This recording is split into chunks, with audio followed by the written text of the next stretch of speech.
Hello, Dalton First United Families.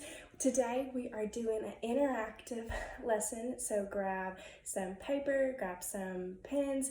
If you want to grab some crayons or coloring pencils, go ahead. You can pause this and go get your stuff. And once you get everything, you can hit replay because this is going to be an interactive lesson. We're going to have fun together. I am not a good drawer, but I'm going to do the best I can for the fun that we're going to have today. So today we are going to be in Job, and no need to grab your Bibles because I want to make sure that you guys do the activity today. If you guys want to go through the lesson afterwards with your families, please do. You can go through Job 1 through 2, and if you want to go a little further, you can always go further. But today we're going to be in Job 1. So I'm going to have some instructions on what to draw. So first, it's simple. Just draw yourself, okay? So again, all my drawings are going to be very, very simple. And also too, if you have just one sheet of paper, make sure you kind of draw small because we're going to be drawing things everywhere, okay? So I'm going to be drawing myself in the middle, little stick figure with short little hair.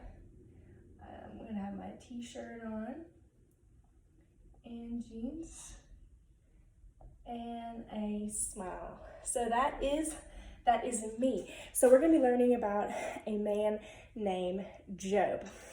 Okay, so Job, the Bible tells us that Job was a good man who followed God and stayed away from evil. So that's what we're going to learn about Job today. So write a few words describing yourself. So me, I would describe myself as athletic. I am caring.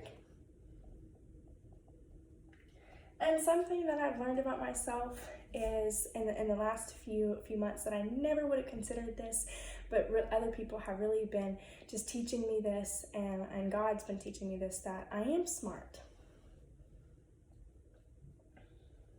Okay, so the Bible tells us that Job had 7 sons and 3 daughters. Above the picture of yourself, draw a picture of your family. So right now, just in my family, it's just me and Cody. So draw whoever in your family. If you have brothers and sisters, just draw who's ever in your house. So here is Cody. He has no hair, so I'm not going to draw any hair. I'm going to draw a smile though. He always had a t-shirt and shorts. There is Cody. So I'm actually going to tell you what to draw, and then I'm going to talk a little bit about Job, so you guys have time to draw. So in the next thing, draw either the place you live or warm clothes. So I'm going to draw a little door. We live in a little apartment. So here is my little door. While you guys keep drawing, I'm going to be telling you about Job. The Bible tells us that he had 7 sons and 3 daughters. The next thing, Job owned 7,000 sheep. Owning that many sheep meant Job was wealthy, so he's a very wealthy man. Now, we may not all be wealthy, I'm for sure not, but we probably have much more than the most of the rest of the world. So that's also something that we're actually going to learn today. You probably have much more than you think you do. So next, I actually want you to draw something else that you own that means something a lot to you. So I don't know if you heard, but the dog was drinking out of the water bowl. So I'm going to draw our dog. His name is Vanderlei, Sulla, after a fighter. So here is our dog. And it's our dog. So you draw something that means something special to you. It can be a pet or a special toy. So not only did Job own 7,000 sheep, he also owned 3,000 camels. Now I know we probably don't own camels, but you're probably going to own something else that means something special to you. So draw again, another thing that is special to you. So I'm going to draw my cat, Ezzy, because I have a cat and she means a lot to me. So I'm going to draw little tiny cat right here. And that's my cat, meow. All right. Okay, so y'all keep on drawing. I'm gonna keep on reading. Job also had 500 oxen. So we already know that he has 7,000 camels. He has 7,000 sheep, 3,000 camels, and 500 yoke of oxen. Oxen's kind of like these really big cows, so really big, huge. So you can imagine if he had all this, he also had a lot of land. And I work in real estate, guys. Land is not cheap. That's a lot of money. You had to be really wealthy back then to own that many. And the reason that you own that many is to show how wealthy you were. Maybe that was your food source. Maybe you sold the animals, but more importantly, that showed how wealthy you are. So again, we may not be as wealthy as everybody else, but we probably still have one more thing. So draw something that means something special to you.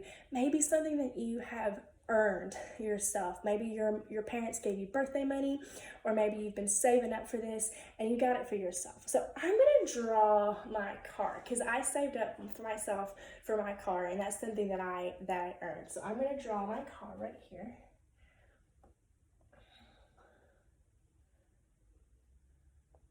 With wheels.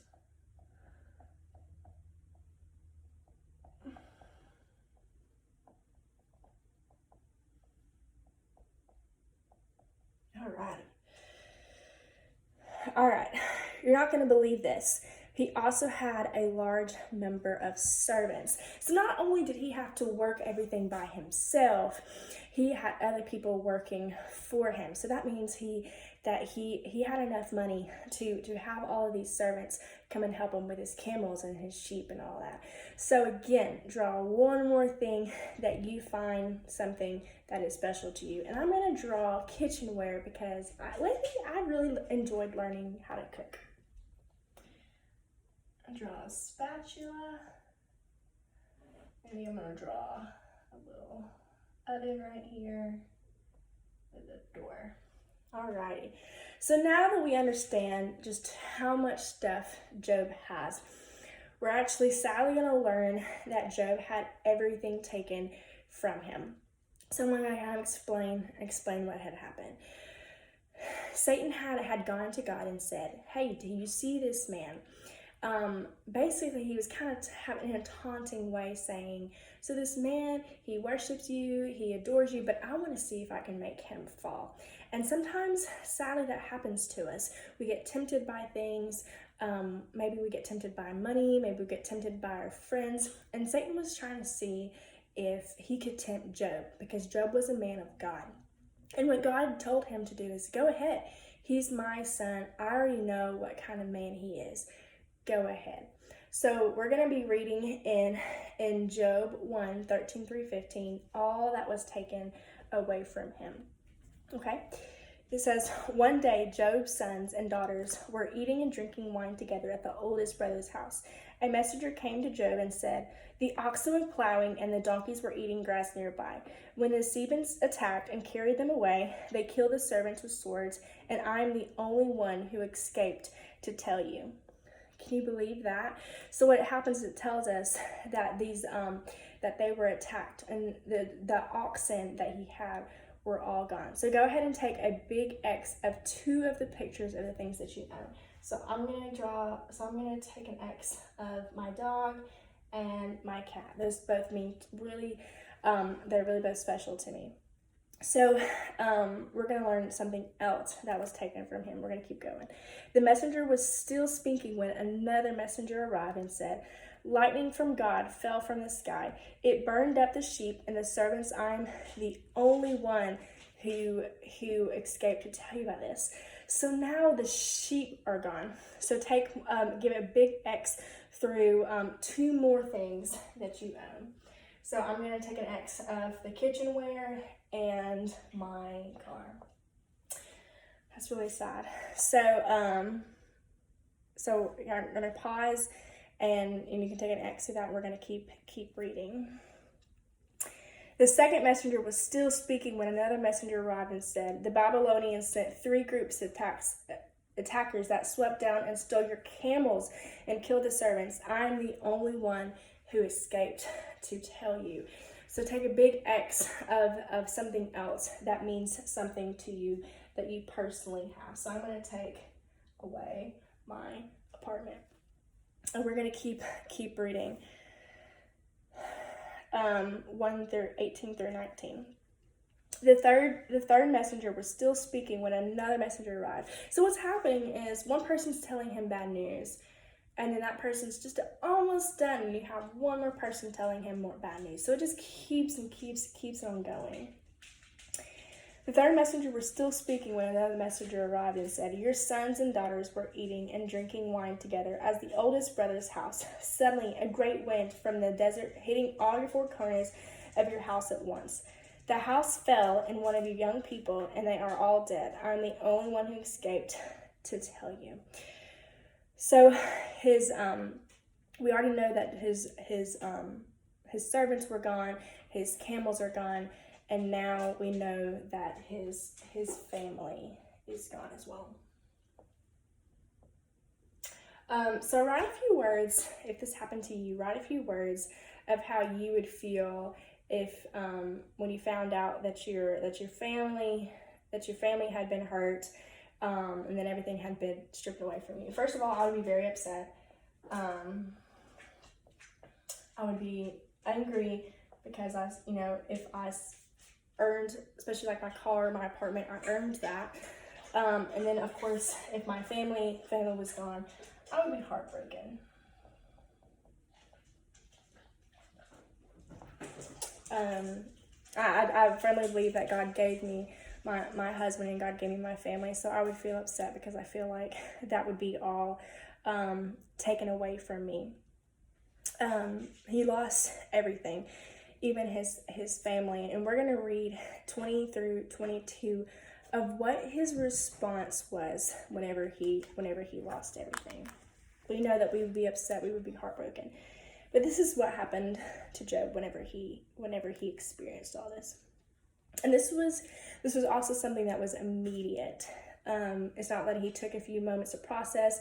It's not like he was at the funeral and people were coming to him. This was as soon as everything had happened and everything was crashing down before him. When Job heard this, he got up, tore his robe, shaved his head to show how sad he was. So he was sad. It does show that he is sad. Then he bowed down to the ground and worshiped God. God, this was immediate, guys. Do we, whenever we are hurting or whenever we're upset, do we immediately go to God and still tell God how amazing he is? He said, "I was naked when I was born, and I will be naked when I die. The Lord gave me these things to me, and he has taken them away. Praise the name of the Lord." And all this, Job did not sin or blame God.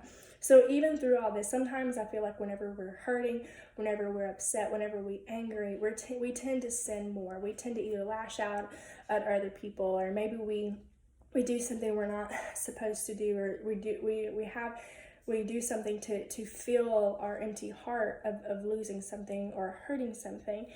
And what we see from the very beginning that Job was already a faithful man to God. So we see that because he was a faithful man to God, when things like this happened to him, what his response was. So we got to ask is, would that be our same response? I mean, to say here, I would be upset, I'd be angry, I'd be heartbroken. Yes, and it does say that he was sad. Our feelings, we're going to have that. God did give us these feelings and gave us a heart. But is our first response, I didn't put here that I would worship God. I would not be, honestly, and I'm going to be 100% real, I don't feel like that would be my first response. I am learning that. I am learning that and it says that even through trials, we still experience joy. And this is exactly a great representation of that. And this is even before, this isn't that happens in the Old Testament. So this is before they received the hope in Jesus. Something amazing now is that we do have the hope in Jesus that he came down on the earth and he died for us, and that God has a plan for us to be with him one day, and that there'll be a day where we will not be hurting. We will not have sadness. We will not have anything to be heartbroken over or to be angry over, that we will be just worshiping him because of what Jesus did. Now we have that hope. We have that assurance of knowing that if we are his children, that's what's going to happen to us, even though we are hurting. So that's what's important for us to know, is that God brings us hope when we are hurting. If we have lost everything that we drew, everything that we have, everything that we own, everything that we earned, everything that our family has, maybe you really were blessed and to be born into a family that has a lot of things. Or maybe you don't have a lot of things, but you now realize how much you do have, and that God blessed you with that. Just because he blessed you with that, he is able to take away, but he's able to give us hope when we are hurting. So I hope you guys remember that in Job, that he is with us whenever we are hurting. Now, there's amazing news of what happens to Job, and I thought about just explaining about all that Job was blessed with, and in the end, and if your family wants to go through that, that's amazing. But I want you guys to grasp Job's character and how close he was to God at this point, and his hope in God, rather than thinking of what happened to Job at the end. I know we always want to flip to the end of the story, but let's not do that with this. It's so important to just know how Job reacted to whenever he was thrown with everything. And as we were reading this the messengers were just doing this at one after the other. He was getting this information just one after the other. All his oxen were taken away, his sheep was taken away, his camels were taken away, and then his family was taken away. And he still immediately responded by worshiping God. Hope you guys have a great week, and don't forget our live services. More videos are to come and more information. Stay updated. Bye.